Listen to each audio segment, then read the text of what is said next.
The following program is a PodcastOne.com production. He started in a small town in Texas. Worked his ass off to become one of the most famous wrestlers of all time. We're going to take care of business tonight, and that's the bottom line. And now he's dominating the world of on-demand audio. And he's doing it for the working man. This is a damn good outlet for me to spew the bullshit off my brain. Yeah! This is the Steve Austin Show. Unleashed.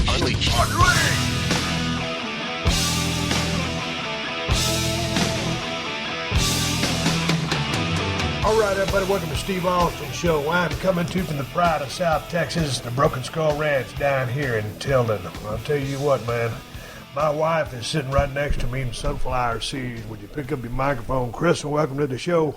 Thank you, Steve. I'm so happy to be here. God damn, it's hotter than fuck down here. I'll tell you what, man, I done turned into a weather sister. I've been living in Los Angeles for 12 years. You've been there your whole damn life, so you know what it's all about.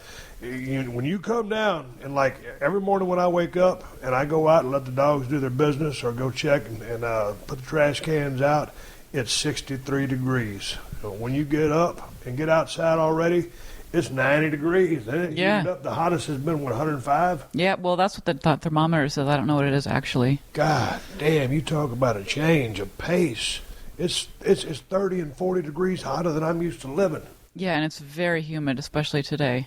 And you know what? And it's goddamn, because it rained like a motherfucker. It's drying shit down here, and all of a sudden, my shredder breaks down on my tractor. I come down here to mow everything. I want to mow my big-ass front yard. I got that accomplished. I got a bunch of other roadways to mow and shit like that, and a goddamn part on my mower deck busts, and I call my tractor guy down there in Poteet, Texas, Eldon, and he orders the part for me, so I can't mow. And then it rained cats and dogs out here yesterday. What, it rained about 2 or 3 inches? At least. God damn. It looked like a waterfall. Man, so then, I got trapped. If my tractor's broke down, I came down here to do the manly work, the macho work, drive a tractor, put the front end loader on it, maybe cover up some holes where some hogs made a waller. You'd go out there with my rifle, shoot a coyote or something. But no. Because it's a goddamn muddy, I could get on my Kawasaki mule and ride around because it's four-wheel drive, but it'll fuck my roads up. So I'm kind of relegated to staying in the house. And that's the way a lot of people are here in South Texas. Because once you get out there on your roads, I've been four-wheeling out there in Georgia when I was living down there on my four-wheeler. It's all fun and dandy. That was leased property. When you own a property and you got to take care of your roads, it's a little bit different ball game. So that means, since my tractor's busted, my Komodo tractor, as Stacy would call it, I can't go mow, and because it's busted, and also because it's so goddamn wet, I can't mow. So guess what? You're helping me with housework. I'm helping my baby girl with housework. Now, if there's one thing I can't stand is pushing around a goddamn vacuum cleaner, and then I got my shop vac, and I vacuumed out every nook and cranny of the pavilion, and then I got that long feather duster with that extended thing off Teddy's porch, wiped all the cobwebs off all the damn crown moldings in the inside and outside of the house. And then I got the regular vacuum cleaner, and then I got the damn son of a bitch. Then I went out to the front door, and a little baby bird made a nest on one of our outdoor lights on our front porch. And there's 2 little bitty baby birds in there, and they're real hungry. And the parents keep coming by every couple hours, and they feed them. And there's a big pile of bird shit all over my goddamn porch. I don't know how old those little baby birds are, but they are shitting like a crippled goose, and so's the mom and daddy that is feeding them. So I got a mess out there. And so, speaking of shitting like a crippled goose, Hershey the Wonder Dog got diarrhea for a couple of days. So she was shitting like a crippled goose. So she would go out about 3 or 4 times at the doggy door. So Kristen left the light on for her. Well, when you leave the light on out here in South Texas, after a big rain, all the bugs come out. And guess what? Because you're the only motherfucker with the light on, just like Tom Bodett at the Motel 6, every goddamn bug in McMullen County is on my front porch. And some of them were still alive, and some of them just died. Now, Kristen, here's the question I got for you, because I was out there for 40 minutes with my shop vac out of all the bugs that died on the front porch, what the fuck you figure killed them? They got stuck. They got stuck on the front door with the rain. They got stuck on the front door. They was kind of built like sticks. They're long, skinny bugs, and they fly around because they got wings, and they just died. Maybe it's the humidity. God damn, maybe they died of a heat stroke trying to get in my house to get in the air conditioner. Anyway, so I vacuumed up all those fucking bugs, and it was hotter than a motherfucker. And those parent birds were very upset.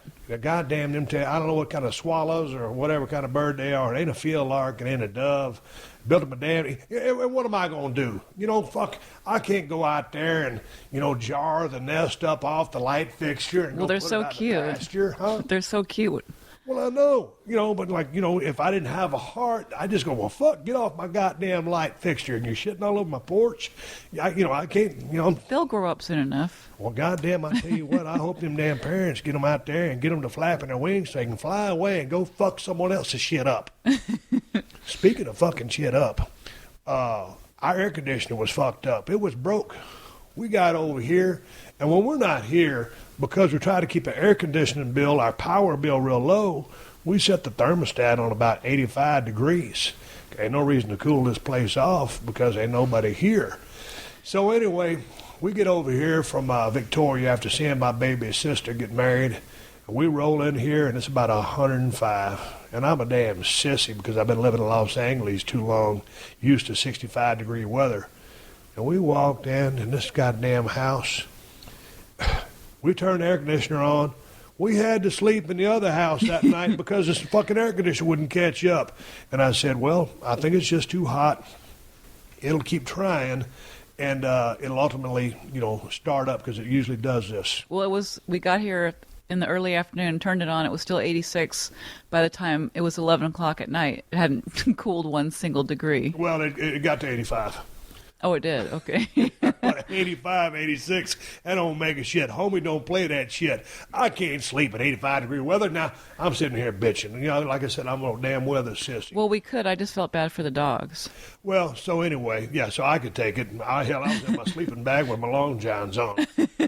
We go over to the house next door and turn that air conditioner on, and we sleep like crazy. And call the air conditioning people come out, and sure enough, they come out. We needed a Freon charge and some other coolant, whatever the fuck you call it. And they ran all kind of diagnostics on it. What's the name of our air conditioning people? South Central Air Conditioning. Hey, South Central Air Conditioning in Jordan, Texas.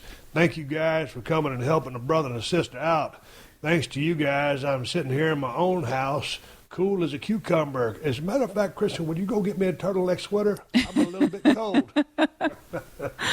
God damn, I tell you what, the house, when you ain't got no outside chores to do and you got to work inside, I tell you what, you know, a house can look pretty clean, but when you really get down to it and you got time to kill because you got to do something, this house was kind of dirty, wasn't it? No, it wasn't that dirty. It wasn't? No, I cleaned it the first day we got here. Yeah, but you wouldn't and want I cleaned it vacuuming all the bugs on the outside of the porch. And those ones that got inside, shit. I got up this morning. Tell them what time I woke up this morning. 4:30. 4:30 in the morning. My alarm clock didn't go off.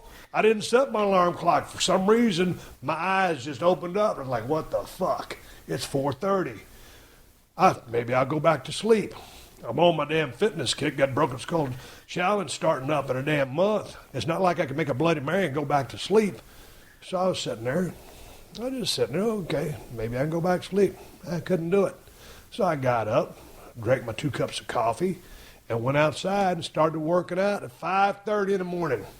5:30 in the morning, I'm out there working out, Kristen. Now, what's wrong with this picture? I'll tell you what's wrong with it. Homie don't work out at 5:30 in the morning. Well, I want to still be in bed. Yeah, but you have to out here because it's too hot. You ain't shitting. And here's the thing. God damn it. I had my lights on, had my neon lights there in my gym, and I was going to open the garage to roll up doors, but because I had the lights on, all those fucking bugs that weren't dead at the front door wanted to come into the pavilion, so I had to shut those doors. I was in there sweating like a son of a bitch, trying to get my swell on, trying to make a comeback from this rotator cuff surgery. I'm going to get part 2 of my workout in this evening, and that's going to be hotter than fuck. I'm in 2 days, Kristen. I'm making a comeback. You are. You're doing really well. I'll tell you what, man, it ain't nothing like this weather. I'll tell you what, I'll be happy when the Broken Skull Challenge starts because we'll be filming right there in August. It'll be hotter than fuck. We'll be on a mountain in a desert. And I'll be the coolest son of a bitch out there because when you come out here to the Broken Skull Challenge to do your get in shape, you get tough routine, ain't nothing they can throw at me that I can't handle. Macho like a motherfucker. You gonna run the Skull Buster this year?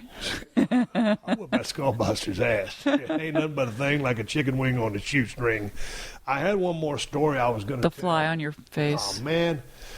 We was at the damn wedding the other day watching my baby sister get married, and I took a picture with my brother, Kevin, my baby brother. He's 10 months younger than me.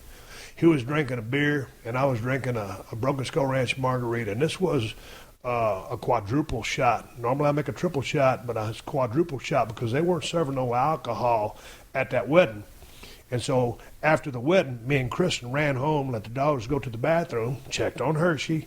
I made myself a margarita. My baby girl drove back to the church to go to the reception, and we took a picture out in the parking lot, and I posted it on my Twitter account. Steve, you forgot how you got lost to the church.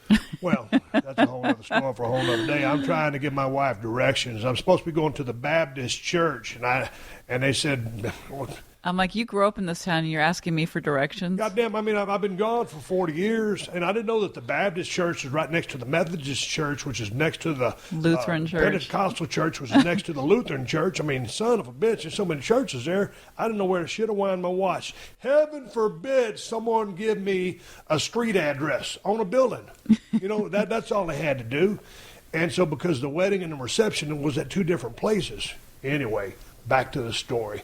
I'm taking a picture to... It's picture, not picture. So I'm taking a picture to always remember this time with my brother. And we took the picture, and then I started looking at the picture, and I then noticed that there was a fly on the left side of my face. You got photobombed by a fly. I got photobombed by a goddamn house fly. And here's the thing about it. I put it on my Twitter account, and I saw the fly there, but I said, what the fuck? It was the best picture I took. I could have used 2 or 3 of the other pictures we took, but none of them looked as good as that picture, the one with the fly on my face. So, you know, when you took 4 shitty pictures and the best one is the fly on your face and you post that one, you didn't take very many good pictures. And I knew I was going to cut a promo on the fly for fucking up my goddamn picture. It's probably the same fly from Mexico. You know what? It can't be because I don't think they live that long. But it damn sure had to be related to them. Yeah. So I'm going to tell you something. Here's the thing. I've been having problems with flies ever since I did that podcast down in Mexico about 2-3 years ago. They're haunting you. They are haunting me, and they're just a thorn in my side. And I'm just trying to live the life of a normal man, to go hunting, go fishing, raise a couple of pups, be married to his wife, and work, pay my bills, live the American dream. I'm taking a picture with my brother Kevin, and a fly lands right in the goddamn left side of my face. And here's the thing, Kristen. If the fly would have just landed on my face and a picture of me, no big deal. He just landed on me. But when he landed on my face and my baby brother's in the picture, well, when the people look at my Twitter account and then they see my baby brother in that same picture, well, then they're going to laugh at him because his older brother that he looks up to and respects has a goddamn fly on his face. So, fly, if you're going to land on my face, that's one thing. But when you land on my face and my baby brother's in the picture, you brought family into the equation. And when you did that, you done made it personal. So it's like the legendary Buford T. Justice told Junior, put the evidence in the car. I ain't got to put no evidence in the car. The evidence is on that picture on my Twitter account of that fly landing on my face. So now, when my brother goes to work, he gonna walk in the coffee room, clock in, and everybody gonna start laughing at him. And say, hey, your brother's so goddamn stupid, got a fly on his face. What the fuck's wrong with you Williams people? So when you cause that kind of problem, it means that you've only expedited the fact that I'm going to get my revenge on your motherfucking ass. I walked in the other day. I was about to grab my shotgun out of the safe. My wife said, Steve, you want me to make a tuna casserole and some mashed potatoes? And I said, no, baby. I said, give me a Diablo sandwich and a Dr. Pepper. I'm in a goddamn hurry. People probably don't even know where that quote's from, Steve. That's from Smoking the Bandit. Yeah. So I don't know why. And here's the thing, Rambo. They drew first blood, not me. They drew first blood. Mr. Fly, this is the last time I'm telling you. Anytime, anywhere in the world, you want to settle a score one-on-one with Stone Cold Steve Austin, all you got to... No. Let me take that back. There's a promoter in Stamford, Connecticut, name of Vince McMahon. He got a show going on in Orlando in about 9 or 10 months. It's called WrestleMania 33. If you want a piece of me, if you want to insult my family, if you want to embarrass my baby brother, I got to have my revenge. So if you got any guts, you'll fly your ass down to Orlando, no pun intended, and you will do battle with Steve Austin in a Texas death match, and we will settle this score. And you will never, ever embarrass my family again, because my brother got to clock in at work every day, and then someone's going to take a picture and put it in a copy machine and hang it by the clock and laugh at my baby brother, and you're going to cause him hard times. And so if you're going to put my brother through the hard time blues, then that means I got an ass whooping with your name on it, and that's the bottom line, because Stone Cold said so. You sorry, low-life piece of shit motherfucker. Kristen, are you ready to wrap up the open of this show so I can get my reads in, and then I can get back to pushing my vacuum cleaner around and getting the Windex and cleaning the windows and the mirrors now? I wish I could have filmed that. Well, you know, when I go into the promo mode, I'm sitting there, I got jugular veins popping out of my Yeah, I'm starting to get worried about you. I thought my damn top of my head was going to blow off. Kristen, that fly embarrassed the fuck out of me. Landed on my face, I couldn't feel him. Shit, I had a goddamn quadruple shot margarita. His whole family could have landed on my face. And here's the thing. It wasn't that the fly just landed on my face. That fly was probably out in the goddamn pasture walking across the cow patty. People say, what's a cow patty? Is that like a hamburger patty? No, that's a pile of cow shit. Hell, it could have been a piece of dog shit laying out there in the front yard, Kristen, hitting all the germs on my face. By proxy, he rubbed a cow turd on my face. That's what by flies landing do. on me. That's what they do. Yeah, that's what they do. And flies are smart. So if the fly's so damn smart, you want to embarrass my damn baby brother? Meet me in Orlando. It's going to be about April, May, give or take next year. I will be in shape for your ass. We're going to drug test you. But you show up, and I will beat the flying fuck out of you. Hey, this is Adam Carolla from the Adam Carolla Show. Bowl season is here, and BetOnline gives you more ways to play. The latest odds, breaking news, live scores, and in-game betting. So you never miss a moment of college football, bowls, NFL playoff races. It's all there all the time. Every bowl matchup, NFL, late season games, all the way to NBA hardwood battles, college hoops, tip-offs. BetOnline has you locked in all year long. And if you love UFC fights and NHL futures, BetOnline is the place to get in on all of the action. And when it's time to switch gears, dive into BetOnline's casino, packed with hundreds of the hottest slots, classic table games, live dealers, and massive jackpots waiting to be hit. And don't forget the VIP program with exclusive level up bonuses, weekly cash boosts, and rewards designed for serious players. Head to BetOnline today, because at BetOnline, the game starts here. Steve Austin.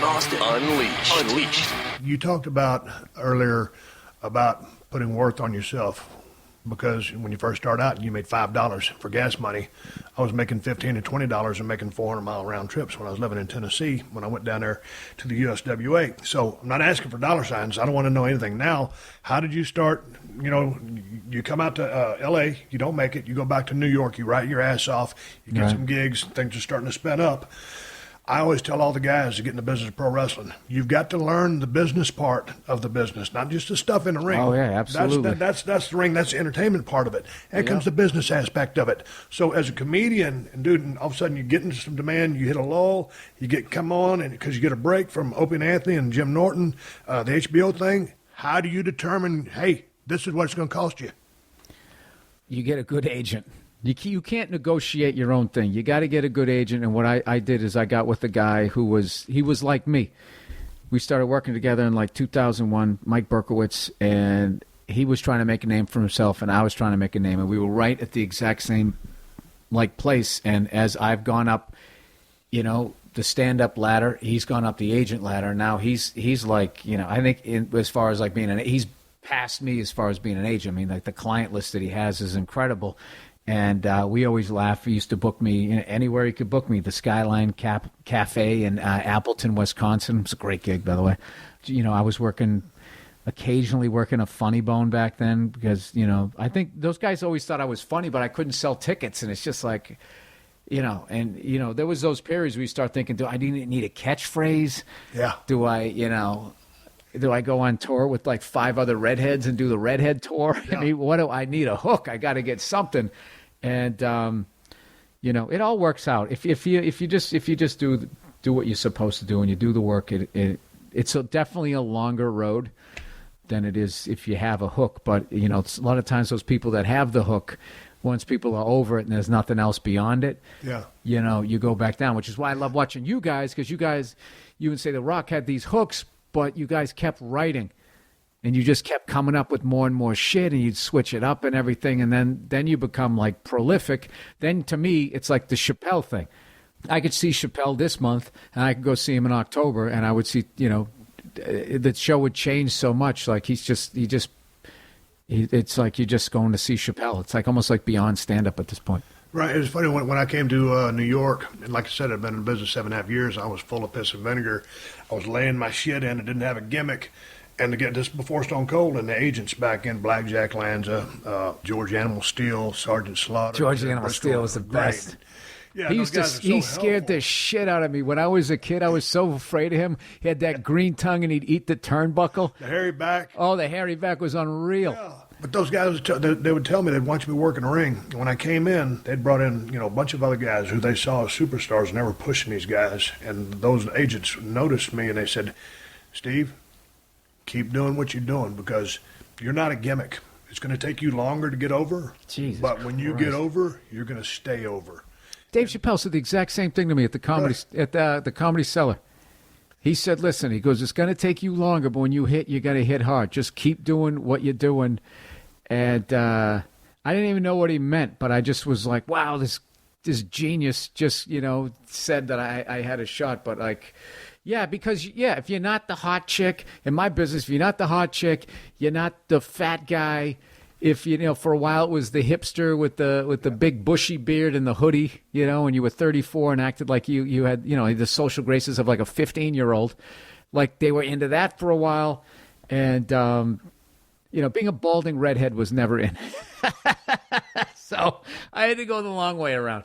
But it was better because I don't think I couldn't handle, like, you know, I've seen some guys like truly funny guys that just from like day one are like ready. Right. Like Dane was ready.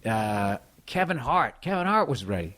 I mean, like just watching those, the way that they were able to, like me, I had to go like baby steps, and then I'd be like, oh my God, Chris Rock just walked in the club, and I was like, oh shit, I almost hope he doesn't watch me. Right. I don't want him to see me do stand up, and then oh my God, I have to go on after him, or you know, or whoever was coming at the club at the time. Damon Wayans would pop in a lot back then, and but he was a guy that, like, you know, Kevin Hart was just like, he wanted to go on in front of me, he'd walk right up and say hello, and just really confident guy. Like he really has like that. Out of all of the guys that I met, Kevin Hart has the most amazing like his energy is just he's funny as hell. You want to be around him, and he's just like it's just always positive, always positive, always positive. Like, and he was one of those guys like you could have been the worst manager in the world, and you're like, this guy's gonna be huge.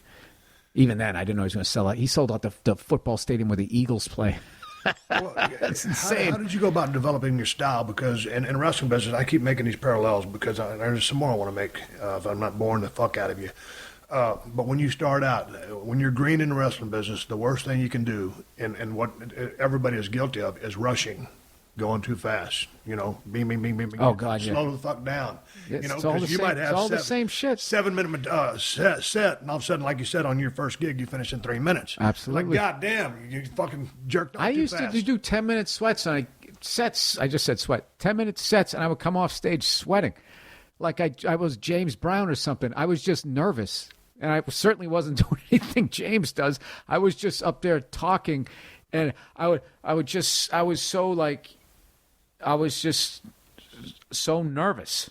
I just didn't want to bomb. I didn't want to go through. It was really when I moved to New York, and like when I lived in Boston. Boston's really, at least back then it was really segregated and everything. So, I started my career. The first 3.5 years of my career was performing in front of drunk people from Massachusetts, white drunks from Massachusetts, which is what I was. I was a white drunk from Massachusetts, so it was easy. I mean, it wasn't easy because I didn't know what I was doing, but I didn't have to be like, oh, are they going to understand my perspective? And then when you move to New York, which is why I really think that you have to put your time in New York, is you go up in front of everybody. And all of a sudden, it's black, white, Puerto Rican, Jewish, like super fucking born into money, just got out of jail.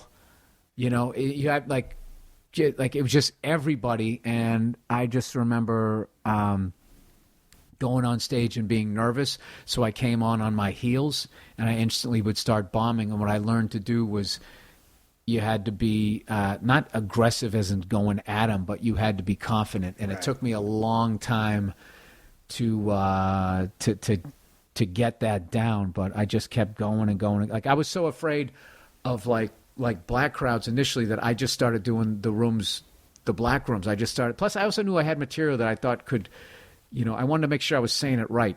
As white as I am, if you're going to talk about it, you had to make sure you were saying it the right way.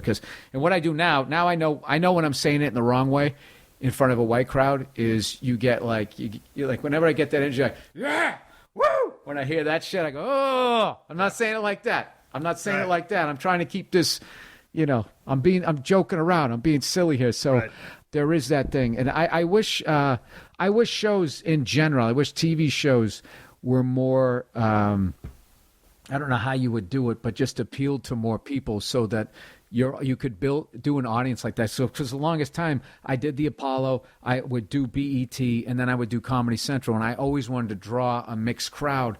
But, as you move up in this business, I mean, the whiter it becomes in this weird way. You're not even, like, conscious of it. And it's a very, like, it's a very hard thing to try to navigate, like, to try to pull the crowd that you're trying to pull. I mean, I love everybody that shows up to my crowds, but to me, I still love New York because what I loved was everybody was there. And when everybody's in the room, then you can really joke around because there's that social thing where it's like, obviously he's fucking around. The person he's making fun of, that group is sitting right there. You can interact with them. But like if it's all white people, it starts to feel like a meeting. You know what I mean? And people can, people, how they get. The thing is funny about it, for us, like when you work the Garden in New York, I mean, it's like if you could get over in the Garden, you can get over in front of anybody.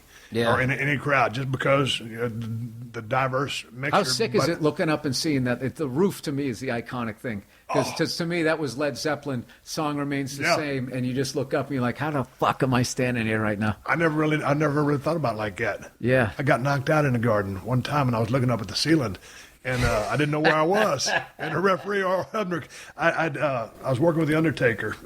My fans have heard me tell these stories too many times. He was going to give me a backdrop, and I kicked him in the chest, and he straightened up. And when he did, the back of his head hit me right in the chin, uppercut. I'd never been knocked out in my life up until that point. And I'm laying in the middle of the ring at Madison Square Garden looking up at the damn ceiling. And Earl Hebner, same referee, looks down at me and goes, "Goddamn, boy, you all right?"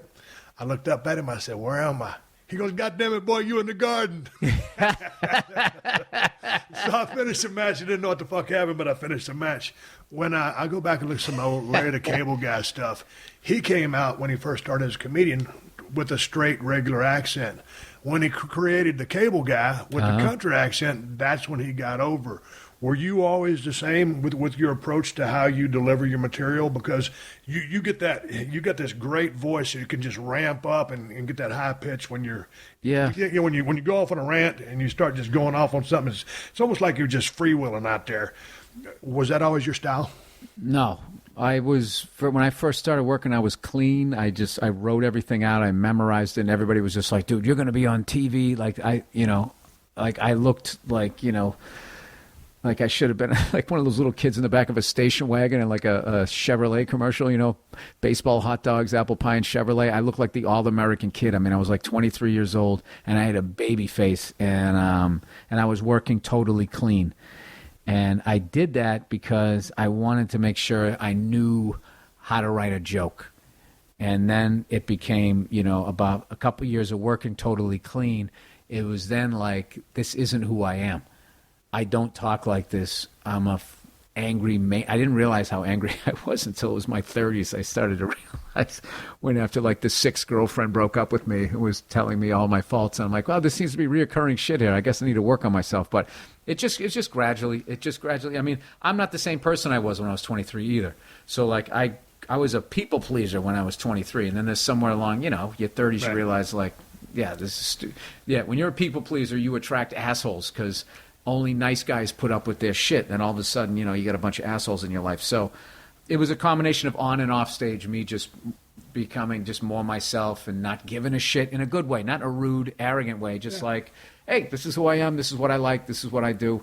If you like it, cool. If you don't, I understand. I'm not going to bore you with it. And when you get to that thing, then just when you're really being yourself, then people who relate to you gravitate towards you. And hopefully it's enough to fill up a room. Or you're going to have to go back to your day job. So, one last thing on that line, I got some other stuff I want to ask you about. But okay. Man, I always figured kind of that's what I did. I just kind of turned me up to a high level. I'm not that person all the time, but I mean it's basically. Yeah, it would get obnoxious. Yeah. You walking around your house body slamming people. They wouldn't want to hang out with you. I would cuss a lot. I started cussing on TV, but I use your basic big four cuss words that wouldn't get you tossed off. I'm not dropping F-bombs and stuff like that. I started doing middle fingers. I love that. You drank the beer, shaking the finger. That was the greatest thing ever. But I mean, it was just me turned up. But I think people loved that because everyone wanted to do that to their boss. Everyone wanted to come in with the beer, suck down 3/4 of it, throw the rest in his face, and give the guy the finger and tell him to go F himself. But my point is, I was willing to go out on a limb and push the envelope, and had I not, I never would have made it. But sometimes, like when I watch your stuff is so cutting edge with the political correct world that we live in.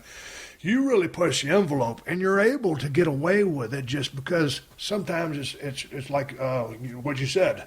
Hey, not that way, or you'll say something, it'll get uncomfortable in a room. But you know what it is, though? What is it? That whole political correctness thing it's just lazy journalism. It's just an easy they'll talk about. I've been doing a bit in my act how they talked about transgendered bathrooms. Yeah. They're not going to talk about the oceans dying. There's too many people on the planet. Our food is genetically altered. They're not going to talk about that stuff. Would send everybody into a depression.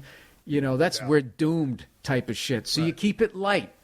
Oh, look at this. Donald Trump doesn't care that Caitlyn Jenner pees in his building. And then comedians getting in trouble. You can literally genetically alter the food and no, they're not going to talk about it. But if you do a wage gap joke in a strip mall, you could literally get on national news if it goes back and forth. And most people, they're just tuning in to watch because it's fun to watch somebody get in trouble. But, I still believe they're adults. They go to a show, they know you're joking around, and if you make fun of Caitlyn Jenner or you make fun of this or you make fun of that, you don't hate these people, you don't believe this stuff. It's a joke. Right. But it's one of those deals where you'll be in front of whatever, 1,000 people, 999 had a great time, right? Night after night after night, right? And then one person doesn't like it, they go on a blog, and all of a sudden they act like the sky's falling, and it's just a, it's a complete non-story. There is political correctness, but it isn't something that, like, in comedy clubs, like, every night, like, there's like, all of a sudden everybody got all uptight. Like, you go to a comedy club, people want you to go off. Right. They want you to say crazy shit, and they know that you're joking, and that's why everybody's laughing. If they actually thought you were serious, they wouldn't be laughing. Like, people get it. They get that. You know, I mean, do you got to put on a fucking clown nose? I mean, They know what they're doing. But there's always going to be, like, that selfish audience member who lets 800 subjects go by and laughs at all of them. And then when it comes around to them, then all of a sudden, you know, you're not telling jokes, you're making statements, and they're offended. And, oh, my God, they're owed an apology. Like they're a little country. Yeah. You know, and you offended them, and now there's no more trade. And so it's like, well, then fucking go home. Yeah. Stupid. Oh, that's great. Let me shift gears on you, if you don't mind. You're a licensed helicopter pilot. Yes, I am. Dude, here's the thing. I haven't flown in a minute. I've been in that writer's room working on the next season, After's for Family. Yeah. I've been wanting to learn how to fly a helicopter for a long time. I was starting off with an airplane, but I was like, man, well, where am I going to go on an airplane and kind of just fly? Dude, I got the school. I know where to go. I know the guys you should fly with. Here's my question. They'd love it. Here's my question. They'd love to teach you. I want you to go off on this one, because every time I fly my ranch in South Texas every year just to do a deer count for the survey. So I'm this badass pilot. And it's the most manliest shit I'm going to hear all day, especially out in L.A. Oh, yeah. I fly over my ranch to do a deer count. Have you ever tried to have a fucking barbecue out here? Oh, yeah. Everybody shows up on their L.A. diets. You end up with like 500 pounds of hamburger. Who's going to eat this shit? Oh, I already ate. You got any Brussels sprouts? So work with me on this one. So I asked the helicopter pilot, hey, man, you know, he teaches people how to fly as well. I said, man, how hard is it to learn how to fly a helicopter? You think I can learn? I've asked that to about 10 people. Now, most of these people probably only know me for 10 to 15, 20 minutes, or they see me on TV. So what the fuck they know? They think, probably I'm still drunk. I'm pissed off. I'm going to hit them in the head with a steel chair, or I've been hitting the head with too many myself. I have brain damage. Well, how the fuck would this guy learn how to fly a helicopter? Yeah. So is it hard to fly a helicopter? You're probably a lot more intellectual than I am. No. Work with me. It's what the thing I was intimidated by was the ground school and learning all the like. I had a horrible science background. I mean, I didn't even, up until 5 years ago, I didn't even understand how planes flew. I understood how they got off the ground. Like, I can run across the room and jump in the air, but eventually I come back down. The plane weighs way more than me. How the fuck is that thing staying up there with all the people in the luggage, right? But that was probably the best part about it, is learning all the whole physics of it. And now I completely understand it. And that's what's the great thing. It's not like you go there like how they teach you how to drive a car. Like, they teach you how to drive a car, but you just get in it and they just show you, okay, this goes this way, this makes it go, this makes it stop. They teach you the physics of why what's happening is happening. And then, of course, all the rules and all of that type of stuff. And, like, there's so much stuff you have to know. And that's what was intimidating to me. But, like, you just, if you went full time, you could get it in, like, 2.5 months. Me, it took a year with all the stuff. I'm too busy telling shit jokes to go full time. But, like, at my school, there was a bunch of kids from China because they just freed up the airspace over there. And they just let people go up. And they had, like, 6 mid-air collisions in, like, fucking 3 days. So they was like, all right, maybe we should teach people how to fly first. So these kids were coming over here and Chinese speaking, okay? They could speak a little bit of English, some better than the others, and they learned how to do it. So I used to get inspired by them, thinking, could I go to China and learn how to fly a helicopter? Is this guy speaking Chinese to me? And I have a couple of words that I get, like, and they were able to do it. So that's the hardest part. But actually learning how to do it is the biggest thing is once you learn how to hold a hover, that's the big thing. Once you learn how to hold a hover, but you wouldn't fly in the 22. You're too big a guy. They'd probably put you in the 44, which will cost you more money. But it's a nice one. It's much nicer. But that's what we fly on the 44. Yeah. What's the gimmick with the feet and the joystick? I mean, all right. So you got three things. You got what looks like your emergency brake. Yeah. Okay, that's your collective. That's just your power. That makes you go up and down, basically. Okay. Okay. The thing in the middle there, the little joystick there, that's how you steer. And then the feet is for. That's just for if you're in a hover. If you wanted to turn to the left, you could just stay in the hover and just left pedal. You go to the left, right pedal. You go to the right. And then when you're flying, you just use yourself to keep it in trim, which is basically you're looking at your trim strings and you want them to be going straight down, so you're getting the optimal amount of lift for the power that you're pulling. You're staying true to the way that you're going. Jesus Christ, I can't explain it well. But no, it's just interesting because you're sitting there explaining this to me, and I can see exactly what you're talking about by looking at your eyes and your hands.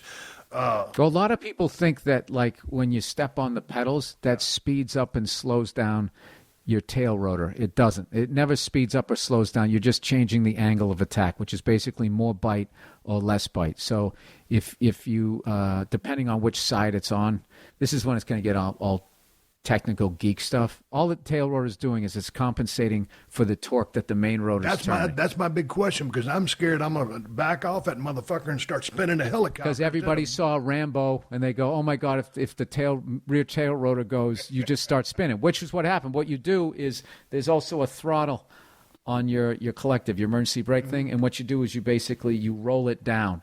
And when you roll it down, it's basically like putting a car in neutral. So now the engine's the torque of the engine is not turning the main rotor. What's turning it now is you falling. Right. So if you have engine failure, I used to think that you're fucked. Like a plane, you can keep gliding. Yeah. What they do is called an auto rotation. If you saw the Rock movie, he goes, we have to auto-rotate, which is the funniest shit ever, because no one would ever say that. If you have to auto-rotate, you don't say, we have to auto-rotate. You just go, shit, fuck. Yeah. That's what you do. You don't start explaining it to the passengers. But that's just, in my business, that's called pipe. You lay in pipe, you're explaining. Well, actually, no, that's not really. You're just that's just a character explaining what the fuck they're doing. So when you're flying, right, when everything's going well, mechanically it's all working, you're drawing air into the main rotor. That's called induced flow. When shit hits the fan and you have to auto-rotate, what's now the air's going, what's keeping the main rotor turning is the air flowing up through it. So basically, it's your forward speed and the weight of the ship falling. And you can, especially in the 44 that you're going to fly, you can glide for a long, long way. And what you do is as you pick out your spot, and what's great about a helicopter is there's all these soccer, baseball fields, all of that shit, is when you come down to your flare, which my instructor showed me is like a hockey stop, you just stop and just like that in the air, right? You get like 10 feet off the ground, you just, you come back on the stick, and you flare out like that. This is probably people don't know what the fuck I'm talking about. The big thing is you don't want to go back up again. Right. Because then you're going to slam down like fucking Hulk Hogan. You're going to be 3 inches shorter. What you want to do is stop like that and then level your ship. And then as you fall, right before you fall, you pull the emergency brake. It's your last bit of energy. Dude, you can land like a daisy. Like these guys get it down. Like they had me one time, they had me stop in midair in a hover and then just cut the engine on me. All right, and then wanted me to turn it around and go land someplace else. And they basically show you how to do that. Is what you have to do is you just let yourself fall. You get your RPMs back up to where they want to be. You don't want to overspeed the main rotor. And then you just catch them as they're coming up. This all seems, it took fucking forever, but like I always go down whenever I fly with these guys. I always, like every 6 weeks, I have the guy take me through all this shit. Like, let's do a 180 auto. Let's do a straight in auto. Let's do, I'm way up in the fucking air. Settling with power. We do all of these emergency running landings, all of that shit. So then I feel comfortable to go fly by myself, as I call it, and I'll tell you, the scariest fucking thing I've ever done was that. That is without a doubt the scariest. The first time. Where'd you take off and where'd you go to? I went Long Beach to El Monte. That was the first one. That's kind of a straight shot. You just go up to 605 and you come back, and that's like a 45-minute one. That was freaky enough. But then the next time, it's called a cross-country flight. It's basically anytime you fly and land, like, I forget how, 25 miles away from the airport, that you get to log. It's weird. You get to log a cross-country flight. However, if you just fly 20 miles out and don't land and then fly 20 back, it's you don't get to log it as that. And I don't know. I don't pay attention to that because I just do it for fun. But these guys, it's all about building up your hours to move, to get qualified for the next job. So we had to fly. You had to put 3 hours of time That's how they log it in time rather than miles. It's basically 3 hours on the Hobbs meter, and that counts time. So I had to land at a controlled airport and an uncontrolled airport. So a controlled airport has a tower, uncontrolled does not have a tower. So your head's on a fucking swivel and you're freaking out. But that 3 hours of being in the air, I mean, like, I just kept looking over at the empty seat going, like, if this shit goes down, you know, I got to somehow get this fucker on the ground. You know, you're going to get it on the ground, but am I going to live? And I just remember when I came back, you know, I fucked up a bunch of things as you're going to. I remember when I was coming back to Long Beach, I'm talking to the tower. I was on the wrong frequency, and and they're not talking to me. I'm just flying towards the airport. I'm saying, what the fuck do I do?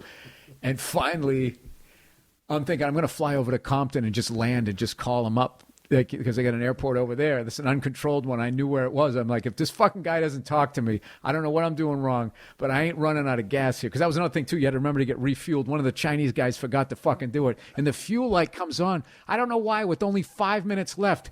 It's like, how about 15? Yeah. Give me a fucking chance, right? So the guy finally came. He just said, the helicopter north of the airport, you know, we're on this frequency. And then came on. I'm like, student pilot, sorry. And I remember just the relief of hearing that tower's voice, because you start to know. I was feeling like I was home. Come across the field, you're at 500 feet, you go around the tower, and you landed over at Aeroplex. And I just remember when I set it down, you set it down, and then you roll down you roll down to like 70 RPMs, whatever the hell it is. And then that's, at that point, you know, you really can't really lift up anymore. So you're beginning the whole shutdown process. And the greatest feeling ever, you pull the mixture and the engine cuts off. And it was just like, I was like, I can't even explain the mindset that I was in. Like, I remember I put it back, wheeled the thing back, and I went in there, and one of my instructors used to always break my balls. He just came walking by, and he was just making, hey, how you doing? And he kind of did a double take, looking at my face, and he knew exactly what I was going through. And he just started laughing. And it wasn't until like 2 lessons later I talked to him. I was like, dude, that is the fucking scaredest I've ever been. And those pilots, as much as they are cool as shit, you know, and just like, you know, they got that pilot energy. Yeah. They all laugh. They go, oh, yeah, dude, I was so fucking scared, man. I was never scared. Like, they you know, if you admit that you're scared, they're going to tell you that they were. But I remember before I went to fly, that same instructor, I was so happy I did that. I was just sitting there going over all my charts and all this shit, making sure I had all the frequencies, you know, making sure that I wasn't going to get lost. You get lost up there, you know. I get it. Yeah. And he goes, he just sat down next to me. This is going to be a visual joke because this won't play. I remember he just sat down next to me and just kind of went, just rubbed his hands again, gave me a look like, oh boy, let's see how this fucking guy. And the reality is, what you don't realize is there's no way they're going to sign you off to go do this thing if they think there's even a hint of a chance that you're going to fuck up. And you should definitely go do it. It's one of the, it's an incredible privilege to be able to do it. I haven't flown in like 2 months, and I got to get my medical up to date. But I've been writing the second season of F is for Family, so I'm going to fly coming up this week for the first time. What made you want to learn to fly a helicopter? Of all the things that you could pick out, why?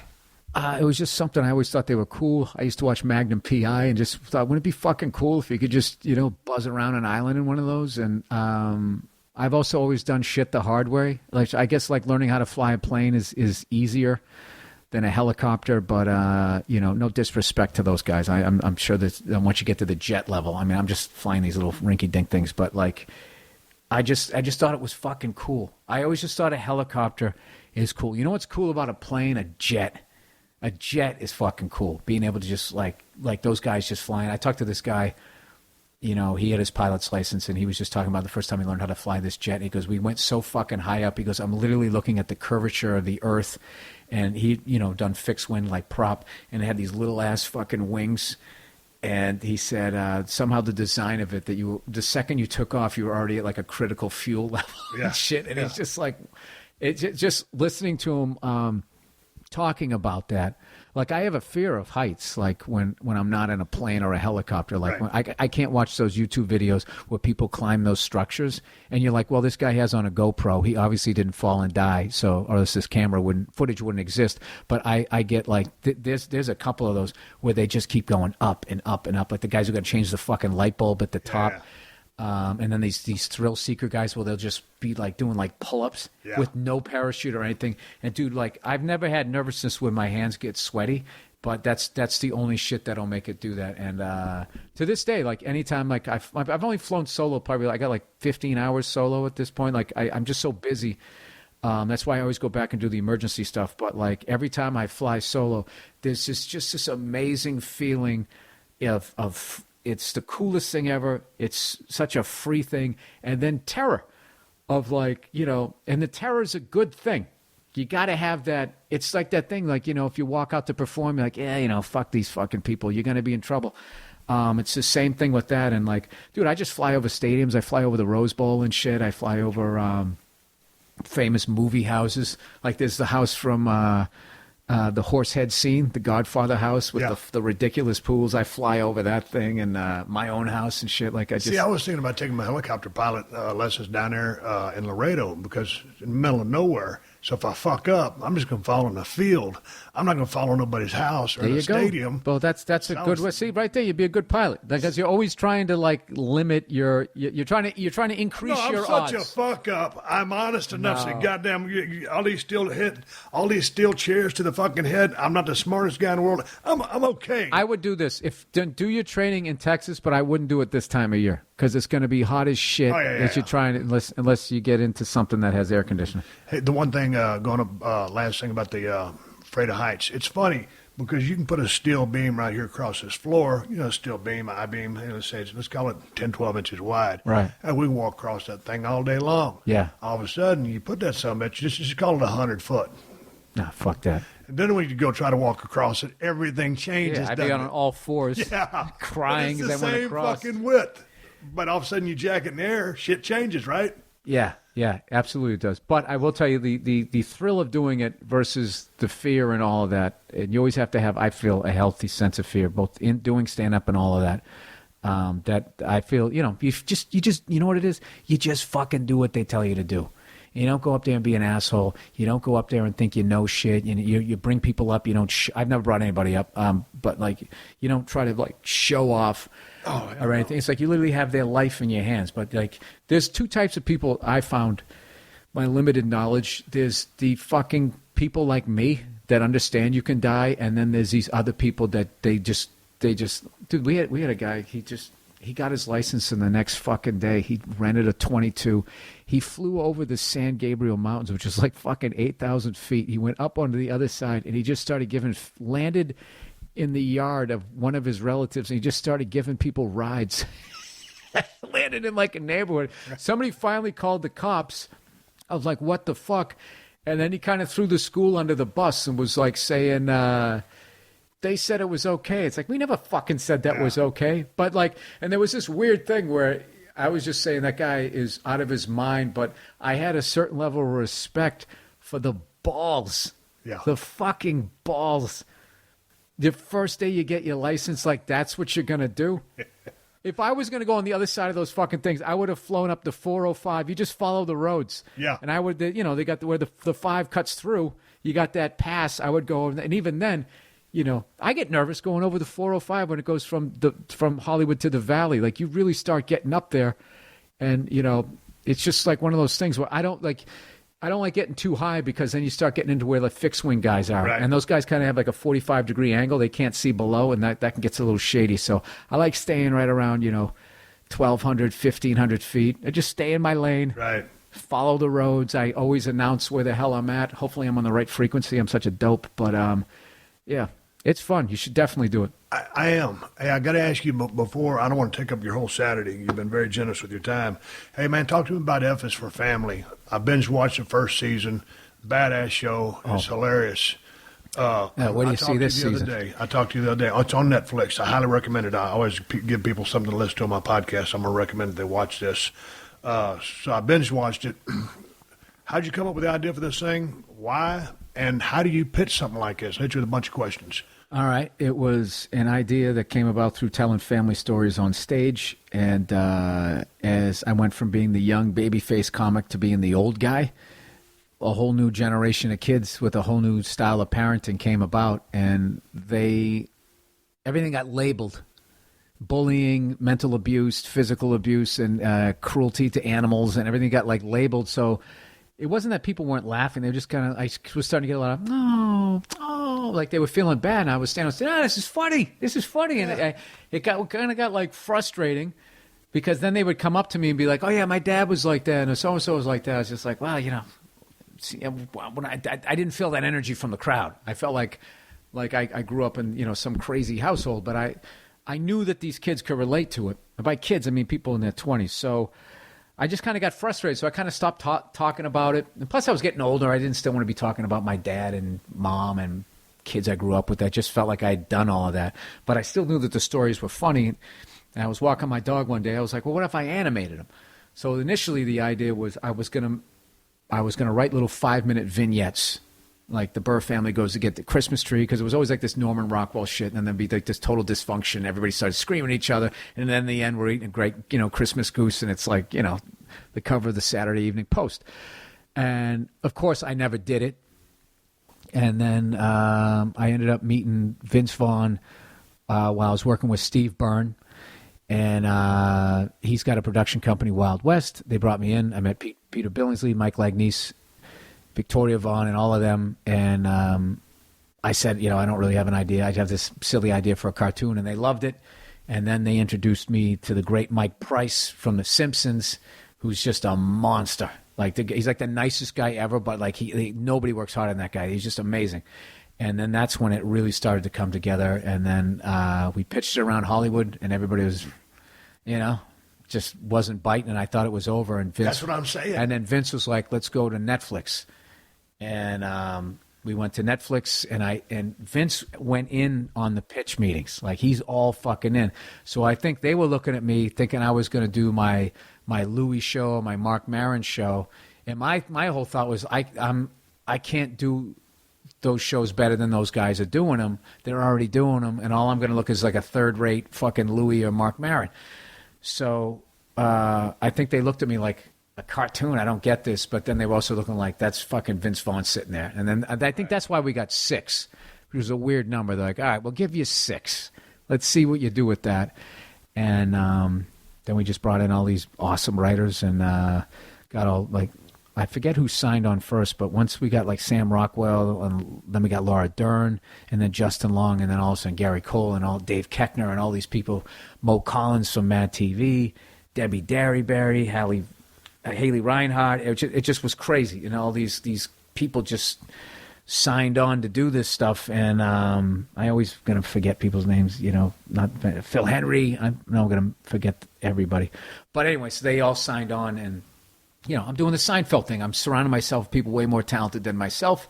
They prop me up and carry me across the finish line. So how long does it take to complete an episode? But with animation? Yeah. With animation okay, write an episode. How long? You can write an episode. Someone writes the initial draft and everybody beats it up.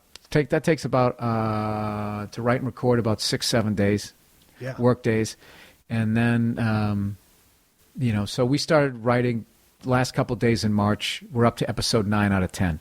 So we're going to have them all recorded here in the next couple of weeks. And then what happens is the first thing that comes in is the animatics, which is the rough drawings of it, and then that's when you really just go like, okay, this guy shouldn't be standing here. This kid shouldn't be here.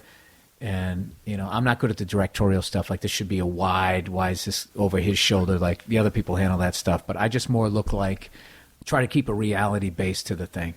And just make sure the movements or stuff. Some stuff we take advantage of the animation. But we're trying to make it like a real thing. Like, one of my favorite parts of the first season was when the older brother, Kevin, saves Bill from getting beat up by the bully, and when Bill thanks him, his older brother punches him in the stomach, and it's just like that's like, to me, like that was like what being a kid was when I was growing up. And dude, you wait till you see this season that we're writing. I just saw the animatic for the first episode, and there's a scene that we were trying to get animated correctly, and we'd seen it like 20 times, and they finally got it right, dude, and the whole room, as jaded as we are, just bursted out laughing, just dying. I can't wait. But it's unfortunately not going to be out again until May of next year. We're trying to hustle here and get it out as soon as we can. But they had to wait to see how it was going to do. So hopefully now, they'll have a little more confidence in us and we can start the third season. So people, once a year we can give you 10 episodes. That's what we're hoping. Rather, this time it's going to go a little over a year. So apologies to the fans of the show.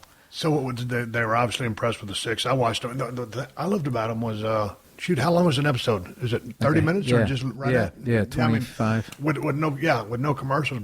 I mean, it starts and it's over. It's like, goddamn, I'm ready for the next one. Yeah. Because I'm bad about watching TV. If shit ain't good, I just won't watch it. Right. I like how each episode rolls into the next one. That was Netflix's idea, and I was against that. I'm like, Really? no, I want to do like The Simpsons, stand alone. They're like, no, serialize it and blah, blah. And then the second we were going to serialize it, it just took the writing to a whole other level. Now you're not just tracking the story, you're tracking it for the whole season. Like, okay, we got to bring this kid from here to here, her from here to here. It can get away from you sometimes. You're just sitting there going like, well, that doesn't make any sense because he did this in episode 2. And you're just sitting there going, fuck. But you sit there long enough, you'll get away out of it. I like the way they're connected to each other because I love it. I love it. But I want to ask you about, not to belabor the point, but just in the writing room, we talked briefly to set up the podcast, and man, you sounded like you were under the grind because y'all were trying to crank out these episodes. Yeah. How grueling is it in there in the room with the creative people? Are y'all hammering this thing out together after the person has come up with the initial storyline? You sit at a table, and then Mike Price sits right up front. And we're just pitching on shit. And then he kind of, when he repeats it and laughs, the person typing the script, it goes in. So there's all of this. It's a great room. People are funny. And then what happens is you get you get tired. And then, someone else comes up with something good. Or you just start making just ridiculous jokes. Or we just go on. We'll go on and just start watching, Ric Flair videos, or you'll watch like, oh my God, I remember seeing the worst movie ever. You go on YouTube. You just take a mental break, and you got to kind of walk away from it, and then you come back and just keep going and going and going. But fortunately, it's a great room. We work a lot, but we're not there a ridiculous amount of times. A few times, and we start about 10:30 every day. We go to about 6 or 7. Sometimes you go till 9 occasionally, and. But, we go order pizzas and shit, and we just like... Yeah, how'd you guys decide on the voices? Was that casting? Was that you? I mean... Yeah, we have great casting people, and, we had ideas. Sometimes you have the idea what the person's going to sound like, and somebody comes in and they nail it. You're like, bam, that's the guy. Other times, it was like you had an idea and somebody did something totally different, but you're like, that's really cool. Yeah. Let's get this person, and... the biggest thrill I get with the writing is when the performers come in, and like Dave Koechner, we get him. He plays Bob Pogo, and like sometimes we just write this crazy shit for him, and he can't get through the line. Sam Rockwell, he just recorded like 6 or 7 episodes, and he's one of the funniest dudes ever. And there was like a couple lines that we wrote for his character Vic that he couldn't get through them, and that's just his writers. You're just so psyched, like this guy's been on Broadway, he's been on all these movies, and we can make him laugh like that with the shit. Like you get like a real like charge out of that. And I know Mo Collins, we got her a couple of times at the table. It's just great. It's like that's one of the big, like I love the table reads, because that's like, then what you do is once the script's ready, everybody comes down, and, all the performers, you sit down, you just literally read it at a table, and there's a crowd there. Most people connected with the show, got money in the show, and then there's just family and friends that come down and watch. And, when it's going great, there's nothing better. So when all the actors come in for a table read, and then were y'all all read that together to record it, or everybody in a booth at a No, you're just literally sitting at the table with the script. Really? And it's just, you're just acting it out. And there's a whole art to that. And that was another whole thing that I had to learn to slow down. I had to get comfortable. And now, we're doing the 9th one, and we did 6 last season. So I got about 15 table reads under my belt. And now I really look forward to them. I used to kind of have a little bit of performance anxiety because I just felt like, I'm not good at reading out loud, and I got slight dyslexia and shit. So I find if I got to put my finger on the page and just like be going like that so my eyes won't jump around and switch up words. So I was a little performance anxiety with that, but I've been able to get through that. Now I absolutely love them. Like we got one on Monday. I can't wait, Can't wait. Now you guys all bonded together. It's like a tight... Yeah. No, it's great. And there's, no egomaniacs or anything. Everybody just like breaks balls. And it's just, stupid jokes that you do. Like if anytime anybody drops a name. Yeah. like I'll say, yeah, this weekend I did a Stone Cold's podcast. Everybody like, oh, and they like clap, and it just makes you look at you, Mr. Showbiz, and it's just like that kind of ball breaking, and then sometimes you just pitch stuff that just it's not getting in the script, but you just want to make everybody laugh. Yeah, you know what I mean? yeah. It's usually the sickest, most twisted shit ever. And the great thing about a writer's room is that's the rule. It's like you can't get offended when you're in there. Right. That's it. Yeah. You just have to go in there and that's it.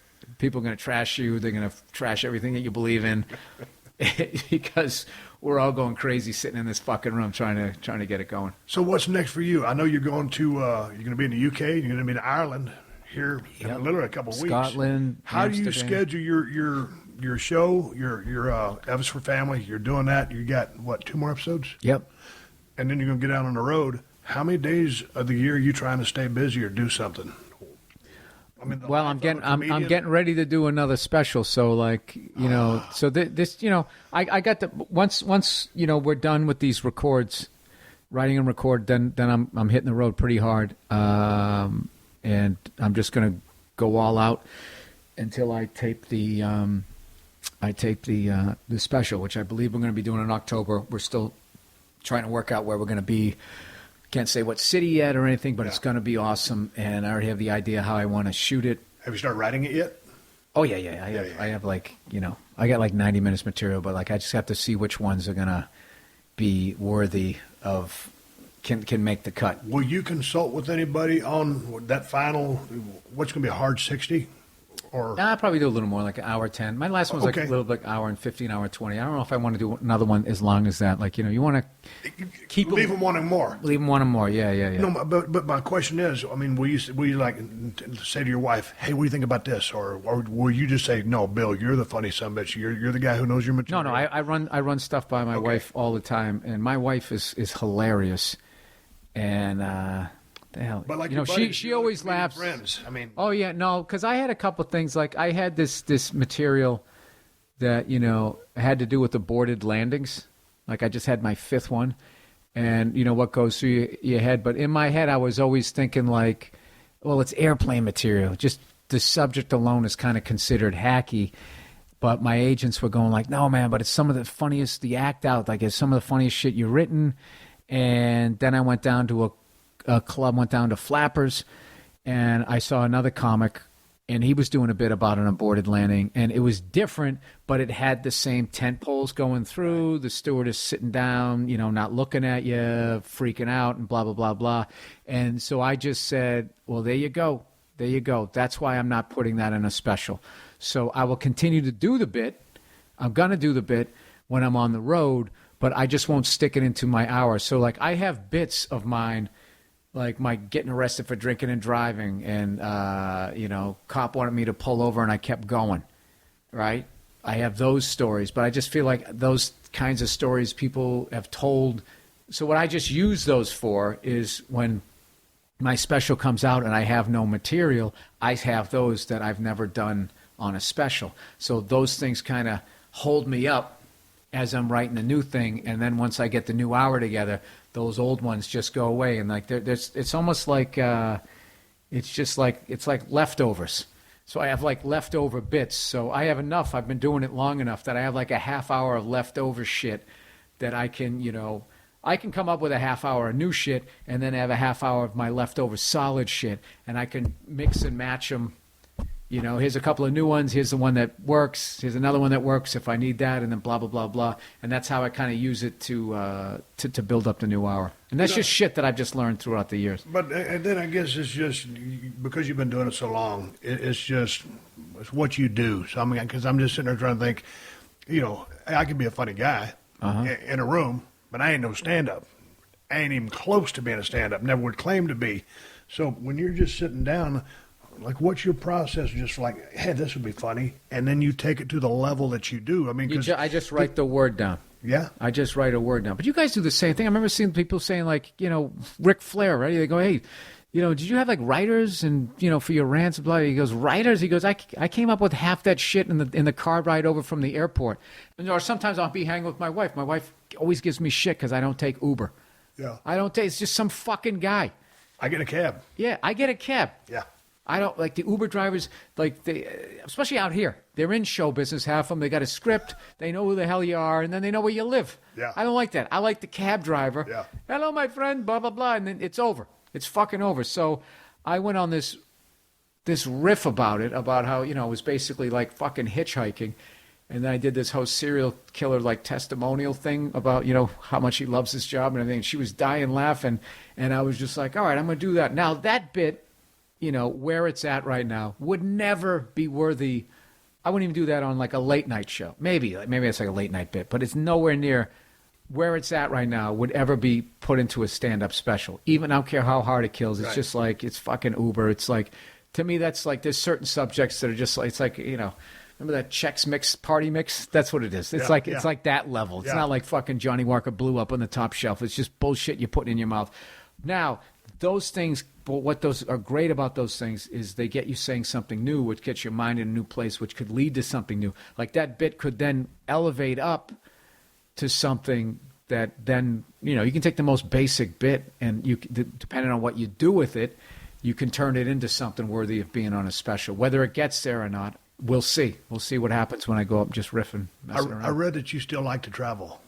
I love it. God damn it. Well, it's because you're still doing it, I think. Or maybe just because you love to travel. Because, man, I like, once I get there, I hate going to LAX. Oh, yeah. That's why I never get mad at when babies cry on the planes. Because when babies cry on planes, it makes me laugh because I always think, like, that's exactly what I'm thinking right now. Like, if it was socially acceptable for me to break down and just start sobbing, I would. Because I feel exactly how that baby feels right now. I don't want to do this. Right. I want to go home. When I was on the road, I always call it those 15 years, give or take, as zombie years. I mean, like, you're a human being. Oh, yeah. But you're just going, man, and you're doing the things in life. You're coherent, and you're making decisions, but you're in go mode. That's just what you do.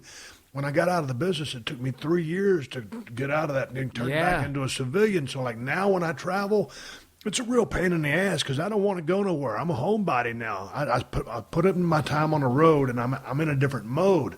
So I'll go somewhere to do work. I just don't like to travel or go to different spots. I ain't never been to Hawaii out of all the places I've been to. My wife she's been 6 times. She wants me to go to Hawaii. I don't want to go to fucking Hawaii. Go to Hawaii. Yeah. Do it. You're telling me to go to Hawaii. I'm going to fly my helicopter over there. Dude, here's the thing. Airplane. Check it out. If you're sitting there, you're riding in first class, and some dude walks by, or a chick, and they got on a shitload of cologne or perfume, and it just fucking punches you right in the goddamn mouth. The shit like that irritates the fuck out of me. Or it's the dipshit who doesn't have any awareness. What? You spent 15 years to get working your way up to the front of the plane. That's my thing now, is I blow most of my money on travel, like the traveling aspect of it. Like, I sat in the back of those motherfuckers for fucking almost 20 years, and I'm like that guy who went to jail for the last time. I'm like, I ain't going back. Yeah. I fucking sat there. You know what the worst was? Those DC-9s where you get the window seat and the fucking engine is right there. Yeah. You know, they had a malfunction one time and something flew out of the engine and just like took somebody's head off, went right into the fuselage. I remember that. Yeah. So, like, there's that. Or you get the seat next to the bathroom. Or one time, I sat next to somebody one time who was so fucking fat, they were next to me and in front of me at the same time, dude. Like, I remember he was trying to make himself smaller by crossing his arms, which just, what are these muscles called on the side of your back? Your lats. His lats fanned out like a fucking dragon's wings. And it was like literally like in front of me. And what killed me was he was dating this chick who was so fucking petite. And she took the window. He took the middle seat. It's just because he wanted her to see shit. Yeah. It's like, will you fucking put the fat fuck over there and stick her in the middle? Sit by him. Yeah. Dude, her feet almost didn't touch the floor. She was so petite. And I'm just sitting there next to the guy. And I was in the last row. Seat didn't recline. All of that shit. And I just, at this point, like, I don't care if I'm flying to San Francisco. I'm just like, put me in the front of the fucking plane. But, Bill, you're going to spend more on the ticket than you're going to make at the gig. I don't give a shit. I don't care. The thing about it is, man, I'm very frugal with my money. But when you work with Vince, I flew, coach my whole fucking life. Then finally turned into a top guy in New York. So then, dude, when you turn into Stone Cold or The Rock or Taker, whoever, Hulk, Flair, you're front. Once you get first class, you're first class for life. And so when we used to fly on our own dime back to Texas, I'd go cattle car or whatever, trying to save a buck. But, back, when you finally, because I'm going back to what you're saying, I paid my dues. and we're sitting. One of my biggest pet peeves is not only the cologne or the perfume. I always tell people, just whatever you're spraying on, just a cunt hair less. Just one little fucking puff, and then put it away. Or the bag slapping you in the head when you're going down. My thing is the person's foot coming between the seats. You ought to be able to take a pen and just stab them right in the arch. Or if you're sitting there and the person behind you uses the back of your seat to pull themselves up instead of using their fucking armrest. Use that. Or here's one big one. I'm okay with chicks wearing sandals, but if it's a dude wearing sandals and I can see his feet, I'm not cool with that. I don't want to see a guy's feet. I got one. There was a guy in the seat right in front of me. He was like one of these guys. He was a big guy. And you know those people where they start to sit down using their muscles and halfway down it just becomes a free fall? They let themselves go. And this guy goes to sit down and just wham! And dude, the whole seat just came back into my knees. I was just like, dude, what the fuck? And I remember, ever since, post 9/11, like you reacting to a chair hitting your knees, all of a sudden you're a threat. Like, sir, what's the matter? Why are you being hostile? It's like, because that fat fuck just, and then, I'm going to, the F word starts coming out. You're the bad guy. Yeah, then I become the bad guy. He's irate. There's something wrong with him. Sir, he's agitated. Sir, are you going to be okay to fly today? Like that type of shit. I'm just like. Yeah, I'm going to be fine. Shut the fucking door. No, you know what I did? When I went to get up to get the guy back, I used the back of his chair, and I did it really quickly, so his head would be off, and I let go, and it whacked him in the back of his head. But still, that's at least cushion for your head. I still got it the worst. But see, here's another thing that gets me. When you're sitting there and there's someone in front of you, where they just, similar to what you just said, but they hit the button and they just automatically recline as fast as they can and as far back as they can. It's like when I'm sitting in front of somebody, I know I bought the same space. I know I've got that real estate to work with, but because I'm a good motherfucker and I've had all those things jammed to my knees, I'll only come back so far. Because it's called being considerate. It's etiquette. It's considerate. Empathy. Yeah. People don't have it. No, nobody gives a shit. They don't. Trying to not infringe on their space. No, it's also in the back of the fucking plane, which I couldn't stand. It's like they scientifically designed every possible way that you were going to sit to try and get comfortable to make sure there was some piece of hard fucking plastic. They even measured, I swear to God, the distance between your armrests and the side of the plane. If you have a window seat, like, I'm just going to lean my head here. Against this. Maybe I can do this. It's just far enough to make the other side of your neck start to fucking hurt. So you start balling up your hooded sweatshirt. It's the fucking worst. And I don't care how much money it costs me. I'm not going back. I'm not going back. I can't do it. No, you can't go back. I spent 20 years in the back of thousands of fucking planes. I'm just not doing it. I've been there. Hey, man, is there anything else you want to talk about? I think we covered it. We did. Thanks for coming over. Dude, it was an absolute thrill to meet you, and I got to shake your hand and thank you. The amount of entertainment that you've given me and the laughs, you and all the guys that you work with. You guys are some of the most amazing. Patrice O'Neal, I wish he was still around. The way he held, he's the greatest comic that I ever saw. The level that he held you guys in, he was saying, Bill, these guys are some of the greatest actors on TV. And I was just saying, what are you talking about, man? And he literally goes, dude, they're like this big. They're connecting with somebody in the fucking upper deck all the way over there. Just like, me and all my friends are such huge fans of you guys. So thank you for everything you've done, all the sacrifices to your body. All right, now I'm done.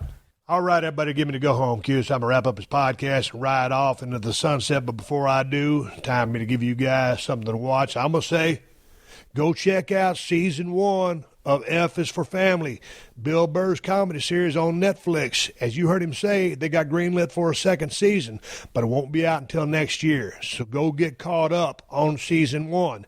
F is for Family. Bill is also doing some stand-up dates there in the UK the first week of August. I know I got a lot of listeners over there in the UK, and I ain't kidding when I tell you, go see Bill Burr do stand-up. Dude is funny as fuck. All his dates are at BillBurr.com. All right, a couple more plugs here while we're doing plugs. You can find all my T-shirt designs over at BrokenSkullRanch.com. Broken Skull IPA from El Segundo Brewing Company at Whole Foods Total Wine here in California. You want it to ship to your door? Go to BrokenSkullRanch.com and find a link. Also, everybody got to have one. The Steve Austin Broken Skull Cold Steel Pocket Knife. One of the baddest goddamn knives you can find. and you need one in your pocket because it's dangerous out there. Hopefully, you only use it to open your letters and your bills, your mail. But every now and then, man got to have a knife. Hey, everything Steve Austin, you can find at BrokenSkullRanch.com. And I appreciate y'all supporting the sponsors of the Steve Austin podcast because they are the ones who let me do this for you free twice a week. So big ups to DDPyoga.com. Go to DDPyoga.com/Austin and get 20% off anything you purchase for a limited time, including the new collector's edition of the Resurrection of Jake the Snake documentary. Big ups to True Car. And, of course, to Amazon, who've been supporting this podcast since day one. Just use my Amazon links whenever you're doing any online shopping, and Amazon will kick back a couple of bucks to the podcast. Won't cost you nothing extra. Ain't no hidden fees. Ain't no hidden charges. You can buy whatever you plan on buying and help out the podcast in the process. And you can find my Amazon links by going to PodcastOne.com. Click on the Killer Deals button in the top right corner of the page and then hitting the Steve Austin Show button. I got Amazon links for Amazon USA, Amazon UK, and Amazon Canada. So once again, PodcastOne.com. Click the Killer Deals button in the top right corner, then click on the Steve Austin Show. All my great sponsors there. All my Amazon links are there too, and Amazon will kick back a couple of bucks to the show every time you use one of those links. You ain't got to buy nothing special. Ain't no extra charges, hidden fees. Just buy whatever you plan on buying, and Amazon will kick back a small percentage back to the show, help cover our production costs. Bookmark it so you can find it easier. Wasn't that some good bullshit? And hey, keep listening. The 60-second AP News headlines are coming up next. Until then, my name is Steve Austin. I'll be pushing a vacuum cleaner, a feather duster, or a shop vac for about the next 24 hours till I go back to California. And until then, I will catch your ass down the road. Download new episodes of Steve Austin Unleashed every Thursday at PodcastOne.com. That's PodcastOne.com.